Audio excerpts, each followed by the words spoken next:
अस्सलाम वालेकुम dear students. आज हमने चैप्टर नंबर 3 का टॉपिक नंबर 3.2 जो हम पिछले लेक्चर्स में भी डिस्कस कर चुके हैं। प्रीवियसली हमने Newton first law of motion और Newton second law of motion discuss किया था। आज का हमारा टॉपिक है Newton third law of motion. Third law of motion, ठीक है। जैसा कि मैंने आपको प्रीवियसली बताया है कि हर लॉ के लिए सबसे पहले हमें उसकी स्टेटमेंट पता होनी चाहिए। तो Newton third law of motion हमें ये कहता है कि when an object exerts a force on second object, the second object will also exert an equal and opposite force on first object, ठीक है। यानी कि जब भी कोई भी एक ऑब्जेक्ट दूसरे पर फोर्स लगाता है तो दूसरा ऑब्जेक्ट ऑटोमेटिकली उस पर वापस अपोजिट डायरेक्शन में फोर्स लगाता है, ठीक है। यानी कि हम यूं कह सकते हैं कि जो Newton third law of motion है ना, ये आपको ये कहते हैं कि there is always an equal but opposite reaction of every action, कि जब भी आप कहीं पर कोई भी एक्शन परफॉर्म करते हैं तो हमेशा उस एक्शन का इक्वल और ऑपोजिट रिएक्शन भी आपको मिलता है, ठीक है। यहाँ पर हम यूं भी कह सकते हैं कि Newton third law of motion जो है ये एक्शन रिएक्शन पेयर की फॉर्म में काम कर रहा होता है, ठीक है। जैसे फॉर एग्जांपल हमें वो कह रहा है कि आपके पास जो है वो एक ऑब्जेक्ट है, यहाँ पर हम बना लेते हैं कि हमारे पास एक फुटबॉल है जिसको हमने ए कह दिया और एक फुटबॉल है जिसको हमने बी कह दिया, ठीक है। तो यहाँ से फोर्स रहेगी एफ बी ए, यानी कि force on football B due to A, ठीक है। ये जो सेकंड वाला ऑब्जेक्ट है ये भी इक्वल फोर्स लगाएगा इस पर F on A due to B, लेकिन ये जो है वो नेगेटिव होगी, यानी कि ऑपोजिट डायरेक्शन में होगी। जब हम इसे मैथमेटिकली लिखेंगे तो हम लिखेंगे F B A is equal to minus F A B, यानी कि इन दोनों फोर्सेस का मैग्नीट्यूड सेम है, डायरेक्शन ऑपोजिट है। यहाँ पर ये भी फोर्स जो है वो 10 न्यूटन की है और ये भी फोर्स 10 न्यूटन की है, लेकिन चूंकि ये फोर्स अपोजिट डायरेक्शन में है तो हमने इसके लिए इसके साथ नेगेटिव साइन लगा दिया। अगर हम इसकी मैथमेटिकल फॉर्म देखें, ये थी स्टेटमेंट।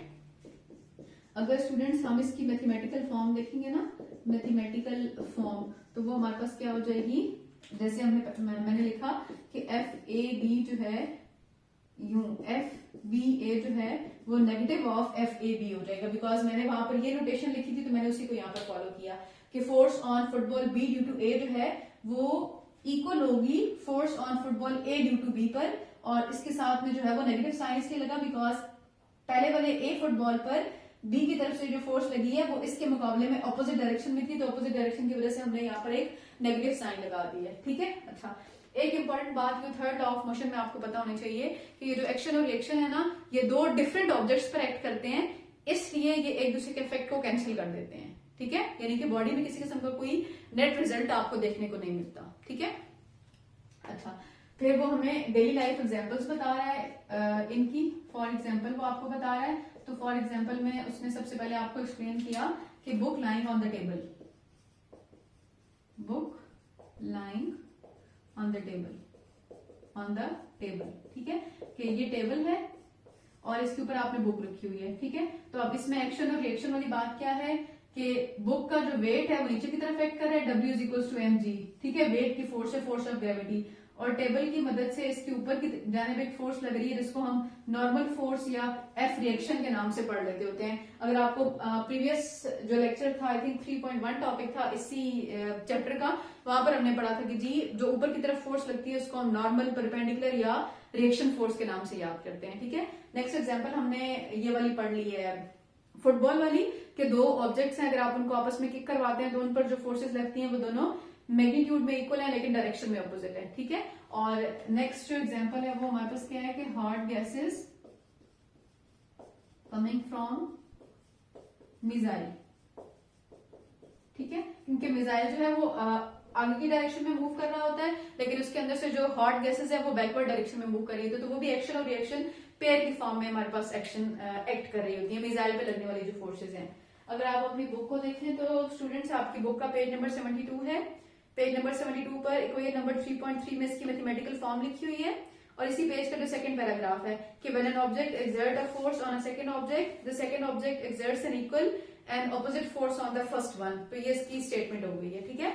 नेक्स्ट पेज नंबर 73 पर देखें तो उसने आपको बताया हुआ है कि these two forces are termed as action reaction pair.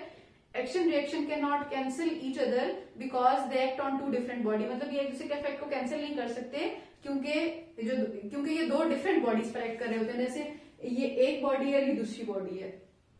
Sorry अगर मैंने पहले एक्सप्लेनेशन में मुझे एग्जैक्ट याद नहीं है कि मैंने क्या बोला, बट अगर मैंने बोल दिया कि एक दूसरे के इफेक्ट को कैंसिल करते हैं तो वो बाय मिस्टेक बोला। एक दूसरे के इफेक्ट को कैंसिल नहीं करते बिकॉज ये pair action reaction pair act कर रहा होता है दो डिफरेंट बॉडीज पर। एक बॉडी की है, एक बॉडी दूसरी है। अगर एक ही बॉडी पर दो फोर्सेस अपोजिट डायरेक्शन में लग रही हो फिर वो एक दूसरे के इफेक्ट को कैंसिल कर रही होती हैं, ठीक है। नेक्स्ट जो है वो फिगर नंबर 3.14 के अपोजिट पैराग्राफ में वो आपको डिफरेंट एग्जांपल्स बता रहा है। कह रहा है कि for example when we jump our legs apply a force to the ground and the ground applies an equal and opposite reaction force that pushes us into the air। मतलब आप जमीन पर जंप करते हैं तो हमारी बॉडी नीचे की तरफ फोर्स लगाती है और ग्राउंड जो है वो आप पर ऊपर की डायरेक्शन में फोर्स लगाता है तो आप जंप करते हैं। कह रहा है कि when we push an object or kick something as an action we also get a force onto our hand and legs as a reaction। That's why we feel pain when punching a wall or falling on the ground। कि आप किसी भी दीवार को जोर से मारते हैं तो आप दीवार की तरफ फोर्स लगाते हैं और वो अपोजिट फोर्स आपके हैंड पर लगाती है। The exhaust from the rocket create a downward force which create an equal and opposite thrust in the upward direction as shown in the figure। तो रॉकेट या मिसाइल पर जो फोर्स लग रही होती है कि रॉकेट या मिसाइल आगे की तरफ मूव करता है और उसमें से जो हॉट गैसेस हैं वो बैकवर्ड डायरेक्शन में मूव कर रही होती हैं। कह रहे applying Newton third law of motion allow us to explore two important forces, normal force and tension force. तो नॉर्मल फोर्स और टेंशन फोर्स क्या हुई कि जैसे मैंने आपको पहले एग्जाम्पल में जैसे मैंने अभी यहाँ पर ये बताया भी हुआ था आपको कि अगर जो है वो ये टेबल है, इस पर आपने बुक रखी है तो बुक का वेट जो है वो नीचे की तरफ एक्ट कर रहा होगा और ऊपर की डायरेक्शन में जो फोर्स लगती है उसको हम एफ नॉर्मल कहते हैं, ठीक है। और टेंशन फोर्स क्या होती है कि फॉर एग्जांपल ये कोई भी एक ऑब्जेक्ट है और आपने स्टूडेंट्स इस ऑब्जेक्ट को यहाँ पे एक थ्रेड के साथ अटैच किया हुआ है। तो आप देखें डाउनवर्ड डायरेक्शन में जो फोर्स लग रही है फोर्स ऑफ ग्रेविटी या वेट की फोर्स है और अपवर्ड डायरेक्शन में जो फोर्स लग रही है इसे हम टेंशन फोर्स कहते हैं। बिकॉज इस चैप्टर के प्रीवियस जो टॉपिक्स थे उसमें मैंने आपको बताया था कि टेंशन फोर्स जो है वो किसी भी थ्रेड, रोप, रस्सी, धागे में से बनने वाली जो स्ट्रिंग, इनएक्सटेंसिबल स्ट्रिंग, इन तमाम चीजों में जो बनने वाली फोर्स होती है उसको हम टेंशन फोर्स का नाम देते हैं। सो ये थे हमारे न्यूटन के 3 लॉज जिनको हमने बारी बारी डिटेल में डिस्कस किया। फर्दर हमने जो है वो लिमिटेशंस ऑफ न्यूटन लॉज पढ़नी है, ठीक है। लिमिटेशंस का मतलब ये होता है कि कब कब न्यूटन के लॉ एप्लीकेबल नहीं हो सकते, या आप यूं कह सकते हैं कि किन कंडीशन में जो न्यूटन के लॉ है वो एप्लीकेबल होते हैं और कब जो है वो न्यूटन के लॉ वायलेट हो सकते हैं। पेपर पॉइंट ऑफ व्यू से अगर हम देखें स्टूडेंट्स तो ये शॉर्ट क्वेश्चन में काफी इंपॉर्टेंट टॉपिक है जो शॉर्ट क्वेश्चन में आपसे पूछा जा सकता है। लिमिटेशंस ऑफ न्यूटन्स लॉ, ठीक है।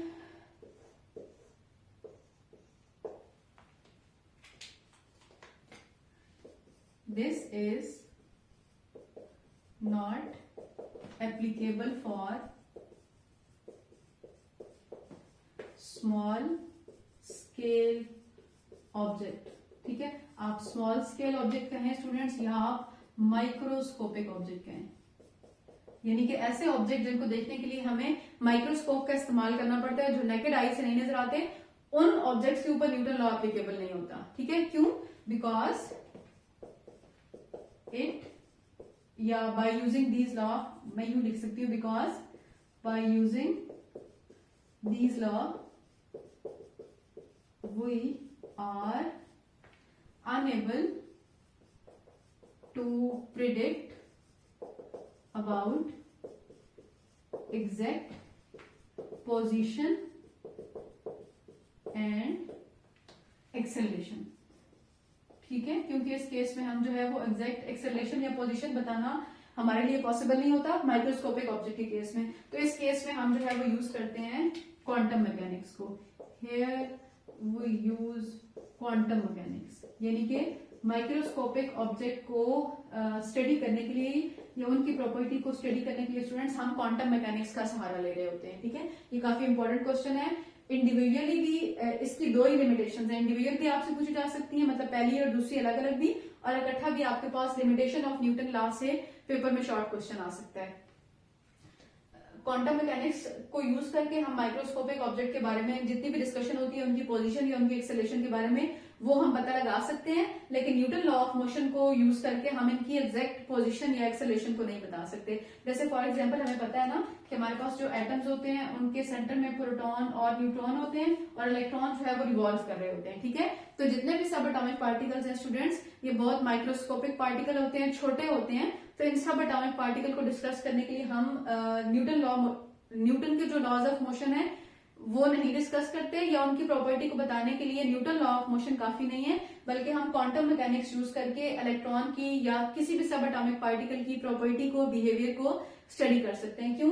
बिकॉज हमने सीखा होता है ना केमिस्ट्री में कि इलेक्ट्रॉन जो है वो कॉन्टिन्यूसली अपने ऑर्बिट्स में रिवॉल्व कर रहा होता है, और इसकी जो एनर्जी होती है डिफरेंट एनर्जी स्टेट्स होती है, मतलब बाज दफा कम बाज दफा ज्यादा भी होती है, बट चूंकि इसकी कोई एग्जैक्ट पोजीशन नहीं होती, कुछ देर यहाँ है, थोड़ी देर के बाद आगे मूव करेगा, फिर थोड़ी देर बाद मजीद आगे, फिर मजीद आगे, क्योंकि ये कॉन्टिन्यूसली रिवॉल्व कर रहा होता है। तो फिर इसकी जो एग्जैक्ट पोजीशन है उसको जज करने के लिए हमें क्वांटम मैकेनिक्स का सहारा लेना पड़ता है, ठीक है। और नंबर 2 जो लिमिटेशन है वो ये है कि it is not applicable to objects moving at very high speed, ठीक है। और वेरी हाई स्पीड में मतलब क्या? Equal to speed of light.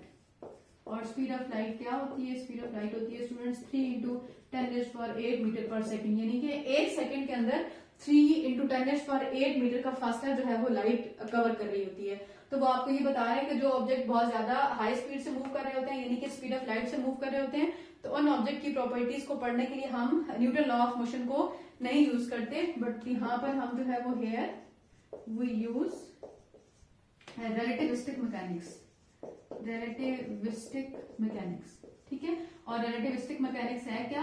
आगे चलकर हम डिटेल में इस पर बात करेंगे, लेकिन Einstein special theory of relativity जो हम डिस्कस करते हैं ना, उसको हम रिलेटिविस्टिक मैकेनिक्स कहते हैं। और मैं थोड़ा सा आपको बता दूं कि Einstein special theory of relativity क्या होती है, कि जब भी कोई ऑब्जेक्ट बहुत ज्यादा तेज स्पीड से मूव कर रहा होता है या फ्रेम ऑफ रेफरेंस डिफरेंट हो जाता है, तो फिर इस केस में ऑब्जेक्ट की जो लेंथ है, ऑब्जेक्ट का जो मैस है, ऑब्जेक्ट का जो टाइम है, इसके अंदर चेंजेस प्रोड्यूस हो जाती हैं, ठीक है। तो ये जो ऑब्जेक्ट के लेंथ, मैस और टाइम में चेंज प्रोड्यूस होना है, इनकी प्रॉपर्टी या इनमें किस तरह का कम या ज्यादा कौन सा चेंज प्रोड्यूस होता है, उसको हम रिलेटिविस्टिक मैकेनिक्स में स्टडी करते हैं, ठीक है।